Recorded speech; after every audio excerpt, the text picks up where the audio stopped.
اللہ پاک نے اپنے مقررہ قرآن کے اندر ارشاد فرمایا کہ محبوب کے غلاموں اپنے ماں باپ کے ساتھ عاجزی اور نرمی کے ساتھ پیش آیا کرو۔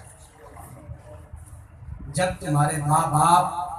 بڑھاپے کے عالم کو پہنچ جائیں تو پھر فرمایا کیا کرنا، تم ان کے ساتھ نرمی کرنا، عاجزی انکساری کرنا، آنکھ میں آنکھ نہ ڈالنا، اپنی نظریں نیچی رکھنا،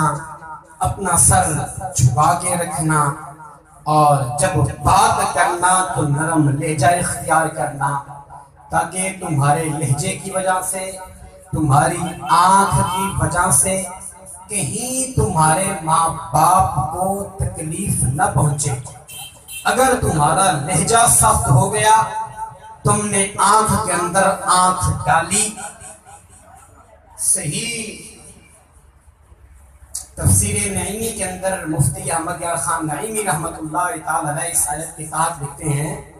فرماتے ہیں کہ اگر کسی شخص نے اپنے باپ اور اپنی ماں کے سامنے اگر بات کرتے ہوئے آنکھوں میں آنکھیں ڈالی اور متھے پہ بل پڑا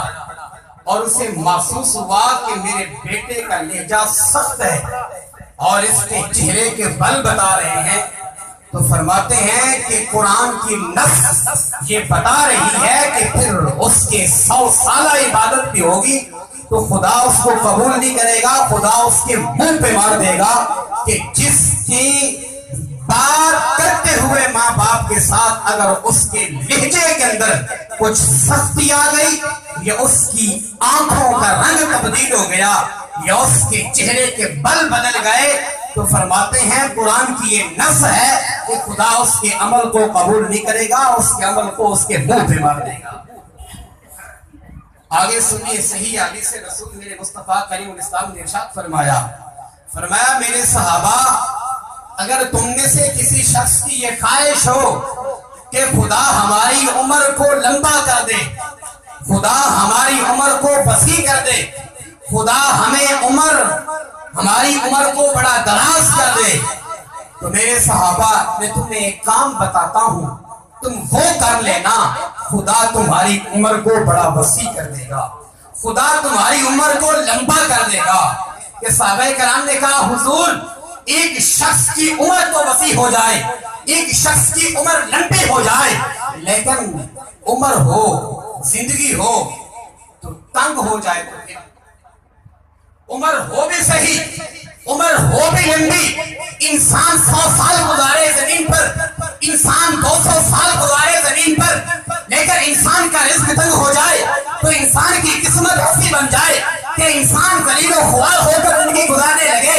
تو پھر اس کا کیا بنے گا؟ میرے آقا نے فرمایا میرے صحابہ تمہیں پتا ہے کہ محبوب جب بھی بات کرتا ہے اس کو دوران میں چھوڑتا نہیں ہے، کیونکہ خدا نے اپنے محبوب کو اختیار عطا کیے ہیں، محبوب کی زبان سے جو جملے نکلتے ہیں خدا ان کو پورا کرتا ہے۔ فرمایا صحابہ اگر میں تمہیں عمر کی یہ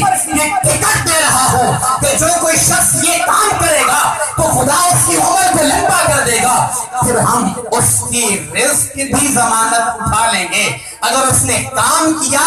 اس کی عمر لمبی ہو گئی تو پھر ہم رزق کی بھی ضمانت اٹھاتے ہیں، خدا اس کو ذلیل و خوار نہیں کرے گا بلکہ خدا اس کو دنیا آخرت کے اندر عزت عطا کر دے گا۔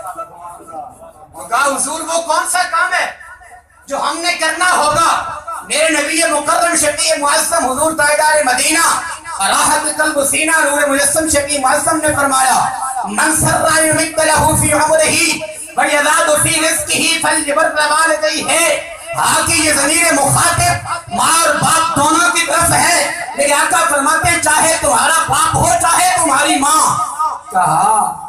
تم ان کی خدمت کر لینا۔ اگر ان کو دوسرے لفظوں میں ان کا معنی لیا جائے تو کہا اپنے ماں باپ کے قدموں کو چوم کے رکھنا، کہا ماں باپ کی پیشانی کو چوم کے رکھنا۔ میرے سیدنا فاروق اعظم کی حدیث کا بھی یہی مطلب ہے جو حدیث موقوف ہے کہ پتہ چلا کہ جو شخص ماں اور باپ کے قدموں کو چوم کے زندگی گزارے خدا اس کی عمر کو لمبا کر دیتا ہے، خدا اس کی عمر کو وسیع کر دیتا ہے۔ پھر صرف عمر ہی لمبی نہیں ہوتی، آقا فرماتے ہیں فَيَزَادُ فِي رِزْقِهِ، بلکہ خدا اس کے رزق کو وسیع کر دیتا ہے۔ پتہ چلا کہ جو شخص ماں باپ کی خدمت کرتا ہوگا وہ کبھی دنیا کے اندر بھوکا نہیں رہے گا، وہ کبھی دنیا کے اندر پیاسا نہیں رہے گا، کبھی وہ دنیا کے اندر ذلیل و خوار نہیں ہوگا۔ جو ماں باپ کی عزت کرے گا دنیا آخرت کے اندر اللہ اور اللہ کے رسول صلی اللہ تعالی علیہ وسلم اسے عزت عطا کرے گا۔